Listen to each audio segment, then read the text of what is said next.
Assalamualaikum warahmatullahi wabarakatuh. Untuk pembelajaran hari ini kita akan menentukan nilai optimum. Nilai optimum itu minimum atau nilai maksimum. Minimum itu nilai terkecil dan maksimum nilai terbesar. Ini adalah materi masih program linear. Kalau kemarin kita hanya menentukan DHP-nya saja, kalau sekarang kita akan menentukan nilai optimum. Nah, adapun langkah-langkah untuk menentukan nilai optimum itu yang pertama, kita menentukan DHP terlebih dahulu. Caranya seperti yang kemarin bisa. Yang kedua, menentukan titik pojok atau titik yang membatasi DHP. Yang ketiga, di sini kita akan mensubstitusikan titik pojok tersebut ke fungsi objektif. Nah, contohnya di sini hitunglah nilai maksimum dan minimum dari fungsi objektif. Fungsi objektifnya 8x plus 6y dengan syaratnya itu 4x plus 2y kurang dari sama dengan 60. Kemudian 2x plus 4y kurang dari sama dengan 48, x lebih dari 0 dan y lebih dari 0.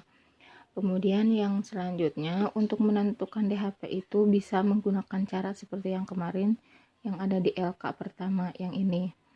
Atau nah ini ada yang kurang tepat ya, harusnya di sini 60 bukan 15. Atau untuk menentukan titiknya, kan dari pertidaksamaan ke grafik itu harus ditentukan titik dulu. Nah, untuk menentukan titiknya boleh cara langsung di sini. Untuk menentukan nilai X itu bisa langsung kita bagi saja.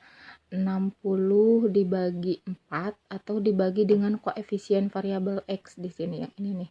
Koefisien variabel X-nya itu kan 4 ya. Berarti 60 dibagi 4 hasilnya 15. Kemudian untuk menentukan nilai Y, di sini berarti 60 dibagi 2. 2-nya dari mana? Dari koefisien variabel Y. Nah, berarti 60 bagi 2 itu 30. Maka titiknya 15,30. Nah, yang ini nih. 15-nya berarti ada di X dan 30-nya ada di Y. Jadi 15,30. Kan untuk menentukan titik itu nilai X terlebih dahulu baru nilai Y.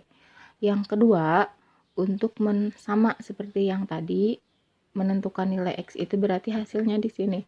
48 dibagi koefisien variabel X-nya 2. Berarti 48 bagi 2 hasilnya 24.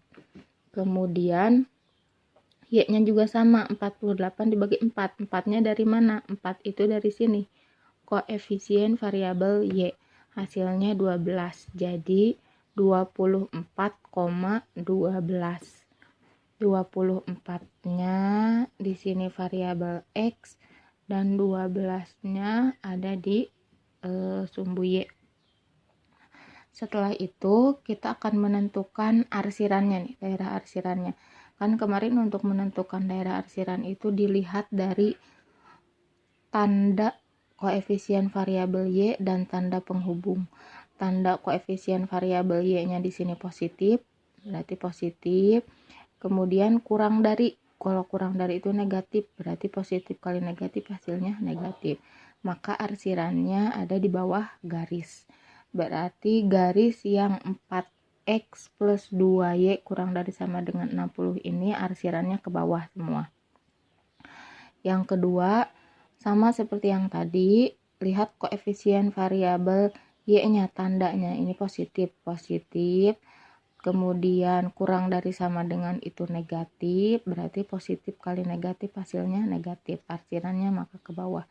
Nah, berarti pertidaksamaan 2x plus 4y kurang dari sama dengan 48 itu arsirannya sama ke bawah. Kemudian untuk X lebih dari sama dengan 0, ini berarti dari sumbu Y ke kanan ke sini. Kemudian yang terakhir untuk Y lebih dari sama dengan 0, ini ke atas. Maka diperoleh DHP-nya yang ini nih. Karena tidak mungkin ke DHP-nya di sini. Karena kan ini semuanya ke bawah. Kemudian yang ini berpatok ada di sini. Nah, diperoleh hasil akhirnya itu yang ini nih. Nah, jadi DHP-nya itu ini. Kemudian, nah maka titik pojoknya itu ada titik A, B, dan C. Nah, untuk penentuan ABC-nya boleh dibalik, misalkan dari sini A dulu, kemudian B, kemudian C. Boleh seperti itu, yang mana saja. Yang penting ini titik pojok itu adalah titik-titik yang membatasi DHP. Untuk selanjutnya kita akan menentukan nilai titiknya itu berapa saja.